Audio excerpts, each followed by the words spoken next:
Right now at noon, having trouble making calls this morning? We have the details on the nationwide AT&T outage. And we started off the day with thunderstorms and ending with a pretty clear afternoon. I'll have more details for you up next. Plus, Oklahoma prepares for an influx of tourists as we near the April 8th solar eclipse. The 4 states' most watched news starts now. Good afternoon, and thank you for joining us on KOAM News at Noon. I'm Caitlin O'Shaughnessy. A cellular outage early on Thursday hit thousands of AT&T users in the United States, disrupting calls and text messages, as well as emergency services in major cities. More than 73,000 incidents were reported around 8:15 a.m., according to data from outage tracking website downdetector.com.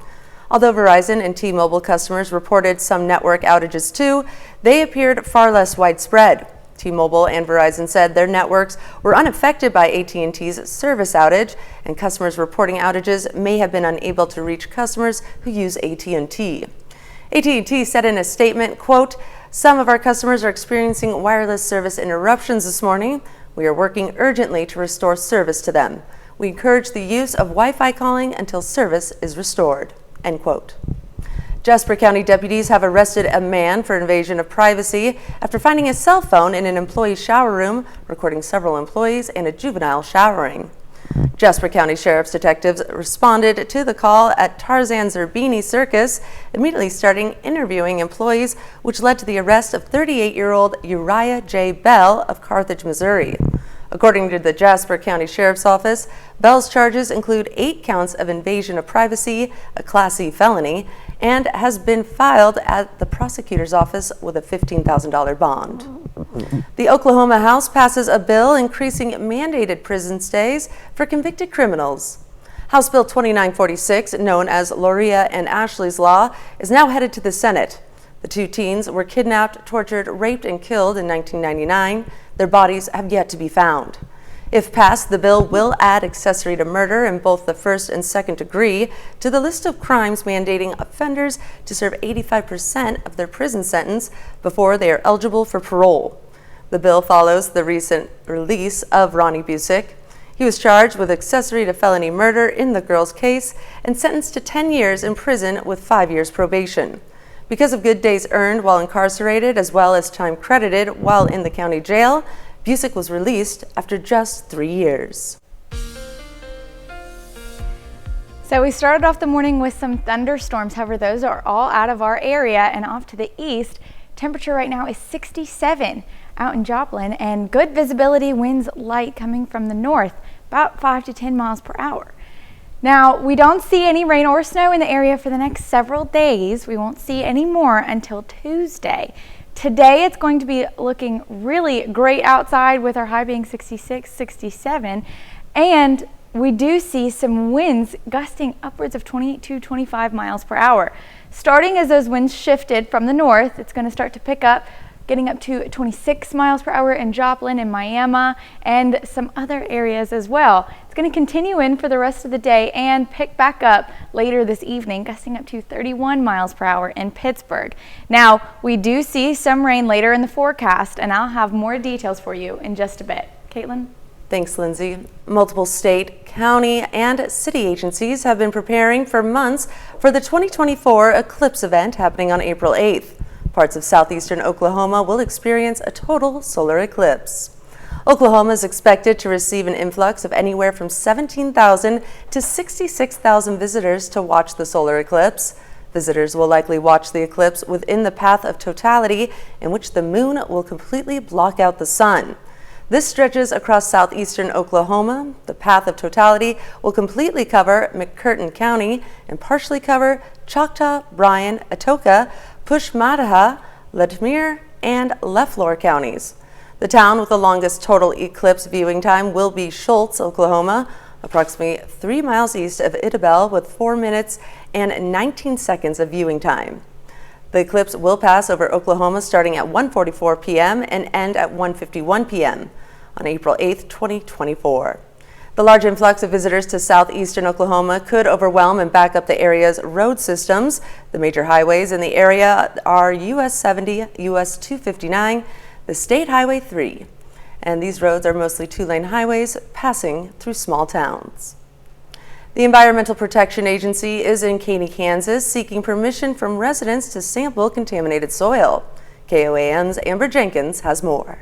Two Environmental Protection Agency representatives are asking property owners in Caney, Kansas to have access to private residential properties for the removal and replacement of contaminated soil, specifically lead. But they were operating under a different cleanup level of 400 parts per million, and since then we have new processes, new science, and it's just been an evolving process to see that 200 parts per million is more protective than the 400 parts per million level. That's good. It seems to look quite a bit different than it was last time, so. Really? Is that a good thing or a bad thing for you? Well, just more thorough? If something's wrong, I want to get it fixed. The EPA says this is a 3-year project and residents can expect sampling to start next summer. Since Caney properties were sampled back in 2017, the EPA still has records of the hotspots. Just about every property was sampled in the past, so we have the field sheets. We know what sections of the yards are contaminated. So instead of waiting 3 years until remediation comes through to put in your garden, you could start now. And for the most asked question during the discussion, and I'll ask him real quick. Yeah, we're not responsible for anything financially on this, are we? Not 100% for each Yeah, I thought that's what I understood. But the removal and replacement of contaminated soil is at no cost to the property owner. Reporting in Caney, Amber Jenkins, KOAM News. Representatives from the EPA will be at the Caney City Library today from 11 a.m. to 2 p.m. The public is welcome. And that's a look at today's top stories and weather in the 4 states region. Up next on KOAM News at Noon, we have all the opinions of different professions, but which one has the most ethical and honest people? We'll reveal new poll results to find out who tops the list. And later, we're making Italian-style meatloaf in the Mr. Food Test kitchen. Stay tuned. Which professions have the most honest people? That's a question a new poll asked, and Jared Hill has the results. We all have opinions of different professions, but which one has the most ethical and honest people? A nurse. Why? They're real angels. My mother was a nurse. She was the best nurse in the world. God bless them. They're there when the doctors aren't there. And many people agree. In a new poll, Americans rate nurses as being the most honest and ethical, followed by veterinarians, engineers, dentists, and then doctors. For this 22nd year consecutively now, nurses have come out on the very top of this list. Muhammad Yunus is editor-in-chief of Gallup, which conducted the poll. He says even though nurses remain on top, the opinion of their profession is declining. In 2019, 85% of people put nurses' ethics and honesty at high or very high. In the latest survey, it dropped 7 points. Doctors and pharmacists also saw their ratings decline, a big change since the beginning of the pandemic, especially from people identifying with one political party. Republicans have grown increasingly negative on those professions and on the pharmaceutical industry in particular. Democrats were more likely to have negative views of police officers, clergy, and bankers, but members of both parties agree on who should be at the bottom of the list: stockbrokers, advertisers, car salespeople, and the least trusted profession in America, lawmakers in Washington. As for journalists, we rank 14th out of the 23 professions polled, just one step ahead of lawyers. Jared Hill, CBS News, New York. The Alabama Supreme Court's decision on frozen embryos created during in vitro fertilization has put the issue of reproductive rights squarely back in the spotlight on the presidential campaign trail. The court ruled that the embryos have the same rights as children. Natalie Brand reports from Washington. Alabama's largest hospital has paused IVF treatments after the state's Supreme Court ruled the embryos have the same rights as children, leaving patients in limbo. It's completely just derailed a lot of hope. 34-year-old Jasmine York has a 13-year-old daughter, but turned to IVF to have a second child after multiple ectopic pregnancies. We were really looking forward to March 20th was when I was supposed to transfer. The court's decision stems from a wrongful death lawsuit filed by 3 couples who lost frozen embryos stored at an Alabama fertility clinic. In this case, the right and ethical thing to do is to preserve life. Alabama's unprecedented ruling is reverberating on the presidential campaign trail, where reproductive rights has become a key issue following the U.S. Supreme Court's decision to overturn Roe v. Wade, ending the constitutional right to abortion. Wednesday night, Republican presidential candidate Nikki Haley spoke to Gayle King on CNN's King Charles about the court's decision. I didn't say that I agreed with the Alabama ruling. What the question that I was asked is, do I believe an embryo is a baby? I do think that if you look in the definition, an embryo is considered an unborn baby. Later today, Vice President Kamala Harris is expected to address the ruling during a roundtable on reproductive rights in the battleground state of Michigan. Natalie Brand, CBS News, Washington. According to the CDC, about 2% of all infants born in the U.S. are conceived using IVF each year. Still to come on KOAM News at Noon, we see what's cooking with Mr. Food. If your meatloaf is getting a bit boring, we have a new one that can shake things up, and boy, is it ever tasty. And I'll have a full look at your forecast after the break.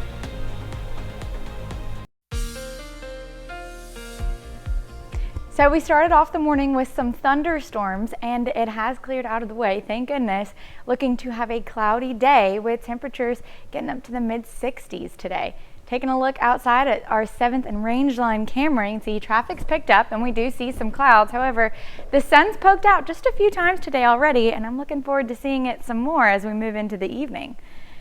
Checking ahead, we don't see any rain or snow in the forecast for the next several days, with our next system moving in not until Tuesday. Temperatures stay right around the mid-50s to mid-60s. We're not getting up much higher than that. I know yesterday we were up into the 70s. However, today it has cooled off just a bit, just slightly above average for this time of year. And we do see some clouds and winds picking up as we move into the afternoon hours. They shifted coming from the north, so those gusts are going to pick up to 25 to 30 miles per hour as we continue on through the day. They'll die down a little bit by this evening and then maybe pick back up tonight just slightly as we move into the evening hours. They will cool off as we continue to tomorrow. Our low tonight is going to be 39 degrees, so colder than what we saw this morning. It was 55 for our low today, so we've dropped nearly 20 degrees due to that storm we had coming in this morning. Temperatures do cool down, and we've got a clear night ahead, so those clouds are going to move out of here. Taking a look ahead, we're going to see clouds roll in Tuesday morning, and then the rain pops up. Temperatures sitting in the mid-70s, and that's going to stay like that all through the weekend. And then the rain comes in, gets a little heavier as we move into the evening hours on Tuesday, and unfortunately maybe some snow in the forecast, mostly right now just for our northern counties. And as that passes, temperatures do drop down to the mid-30s as this system passes us.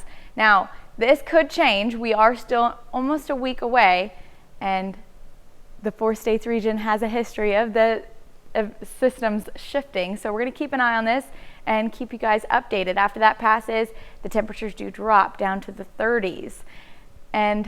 But for the next weekend, it's going to be warm and sunny with this ridge forming over our area, bringing sinking air, calmer winds, and warmer temperatures. We're experiencing this all weekend and into the beginning of next week until that rain does pop up and you can see it start to make its way off the west coast.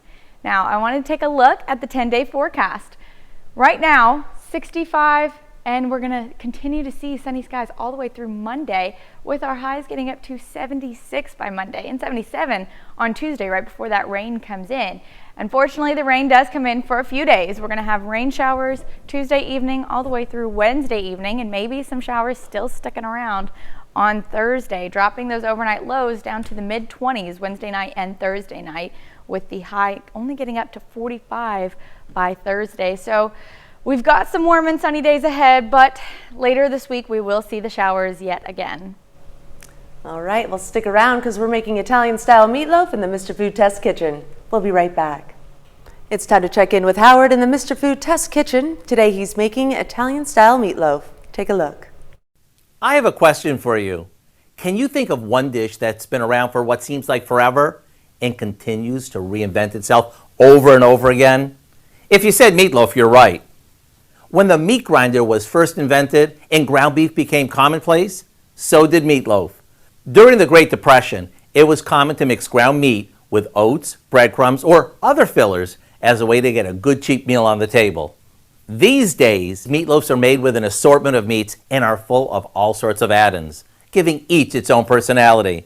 One big trend we're seeing these days is finely chopped or shredded veggies mixed into the meat, everything from shredded carrot and zucchini to chopped eggplant.